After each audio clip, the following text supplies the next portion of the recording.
نشونه‌های کبد چرب روی صورت. باورت میشه کبد که یه جورایی واقعا مثل یه قهرمان توی بدن کار میکنه، با پوست و چهرمون حرف بزنه و نشونه‌هایی بهمون بده. مجله معتبر وب امدی امریکا که ماهانه 30 میلیون بازدید داره یه مقاله نوشته در مورد موضوع ما، یعنی نوشته های کبد چرب روی صورت، که قراره با هم این مقاله رو بررسی بکنیم و کاملا علمی به این موضوع نگاه کنیم. توی این ویدیو متوجه میشیم کبد چرب اصلا چیه، چه نشونه هایی روی صورت داره و چطوری میتونیم بهش رسیدگی کنیم. اما با یه سوال شروع میکنم. میدونستی کبد مثل یه فیلتر جادویی توی بدن کار میکنه؟ هرچی مواد سمی و چربی اضافی توی بدن باشه کبد جمعشون میکنه. ولی وقتی کبد چرب میشه یه سری مشکلات درست میکنه که حتی روی صورت ما هم خودشون رو نشون میدن. تو این ویدیو 5 تا مهمترین نشونه های کبد چرب رو که روی چهرهمون ظاهر میشن و بررسی میکنیم و آخرش هم چند تا راهکار ساده براتون میگم. خب اول بریم سراغ این که اصلا کبد چرب چیه. یه مقدار چربی توی کبد هممون هست و این کاملا طبیعیه. اما توی سایت وب امدی و توی همین مقاله میگه که این چربی اگه از 5% وزن کبدمون بیشتر بشه دیگه کبد نمیتونه درست کار بکنه و اصطلاحاً بهش میگن کبد چرب شده یا همون کبد چرب خودمون. حالا این مشکل فقط توی بدن نیست، بعضی وقتا روی پوست و چهرمون هم نشونه هایی میذاره که میتونه یه زنگ خطر باشه و بریم ببینیم این نشونه ها چیه. اولین نشونه که بررسی میکنیم پف کردن صورت. وقتی کبد سالمه مایعات بدن رو تنظیم میکنه، اما وقتی کبد چرب میشه این تعادل به هم میخوره و آب اضافی زیر پوست جمع میشه. یهو میبینی صورتت پف کرده یا حتی دست و پاهات یکم هم ورم داره. اگه اینو دیدی ممکنه کبدت داره بهت یه پیغام میده. نشونه دومو که بخوایم بررسی بکنیم قرمزی صورت. نشونه بعدی قرمزی صورت که باعث میشه گونه ها و بینی و پیشونی اصولا قرمز میشه. بعضی وقتا هم رگای خونی ریز زیر پوست معلوم میشن یا جوشای ریز میزنید. حالا چرا این اتفاق میفته؟ چون کبد چرب بعضی وقتا با چیزی به اسم سندروم متابولیک همراهه، مثل قند خون بالا یا چربی دور کمر، که اینا با هم میتونن پوستتون رو قرمز و حساس بکنن. نشونه بعدی زردی پوست و زردی چشم است. وقتی کبد درست کار نکنه یه ماده زرد رنگ به اسم بیلیروبین توی خون جمع میشه و باعث میشه پوست یا سفیدی چشمت زرد بشه.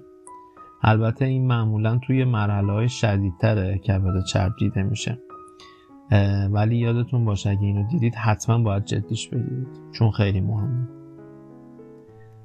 نشونه بعدیمون میشه تغییر رنگ پوست. بعضی وقتا پوستتون ممکنه لکه لکه و تیره بشه، مثلا اطراف چشم یا گردن. وقتی بدن به انسولین حساس نیست، یعنی انسولین درست اثر نمیذاره روی بدن، قند خون بالا میمونه و این وضعیت باعث میشه پوست در بعضی قسمت ها مثل گردن، زیر بغل یا کشاله ران تیره و ضخیم بشه. جالب اینجاست که خیلی از کسایی که کبد چرب دارن ممکنه دیابت نوع 2 هم داشته باشن. پس اگه دیدی پوست گردن تیره شده یه زنگ خطر دیگه است، جدی بگیر. نشونه آخری خارش و لکه های پوستیه. وقتی کبد چرب بشه یه سری مواد شیمیایی توی صفرا داخل خون جمع میشن و پوست رو تحریک میکنن. ممکنه پوستتون خشک، قرمز یا حتی پوسته بشه. بعضی وقتا هم لکه های پوستی ریز دور دهن یا صورت میبینید. اینا میتونه به خاطر کمبود زینک یا ویتامینایی باشه که کبد نمیتونه درست باهاشون کار کنه. اما چطور باید این علائم رو کم کنیم؟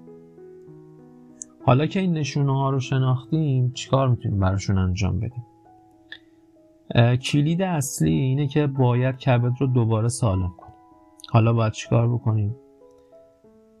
برای بخش خارش پوست، اگه پوستتون خارش داره یه دوش آب خنک یا کمپرس سرد میتونه همیشه کمک کننده باشه و این کار رو حتما باید انجامش بدیم.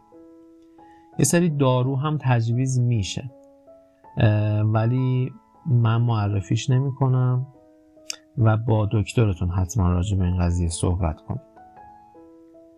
راجع به پف صورت هم کمپرس سرد یا داروهای ضد التهاب مثل پروفن میتونه ورم رو کم کنه. راجع به قرمزی صورت هم یه سری داروها هستن به شکل کرم که میتونن قرمزی رو کنترل کنن. اونم حتما با پزشکتون صحبت کنید. اما چیزی که خودمون از دستمون برمیاد و میتونیم انجامش بدیم تغییر سبک زندگیه. یه رژیم غذایی سالم با سبزیجات، ورزش منظم و پایین آوردن وزن میتونه کبد چربتون رو خیلی بهتر کنه. فقط یه نکته بگم، یادتون باشه هر دارویی که میخواید مصرف کنید باید حتما با دکترتون مشورت بکنید. حالا باید کی نگران بشیم؟ اگه دیدی پوستت یهو تغییر کرد، مثلا زرد شد، رگ‌های عنکبوتی زیاد دیدی یا لکه‌های تیره روی گردن دیدی، وقتشه که یه چکاپ حتما انجام بدی. کبد چرب بعضی وقتا تا وقتی شدید نشه هیچ علامتی نداره. پس چکاپ‌های منظم خیلی مهمن. یادتون باشه باید تشخیص زود هنگام داده بشه تا مشکلات بزرگتر جلوگیری بشه. در نهایت خیلی ممنون که این ویدیو رو تا اینجا دیدی، ازت ممنونم. این مقاله به نظرم خیلی مقاله جامع و کاملی بود که ما به صورت خلاصه تمام محتوای مفیدش رو در اختیارتون قرار دادیم. حالا اگه شما هم تجربه از این نشونه ها داشتید یا راهکاری برای مراقبت از کبدتون بلد بودین که جواب گرفتین، حتما توی کامنت ها بنویسید که بچهای دیگه هم بخونن و استفاده بکنن. اگه ویدیومون رو دوست داشتید لایک کنید و به دوستاتون معرفی کنید و کانال ما هم سابسکرایب کنید، اون زنگوله کنارش هم فعال کنید تا ویدیومون رو از دست ندید. مرسی تا اینجا بودید. فعلا.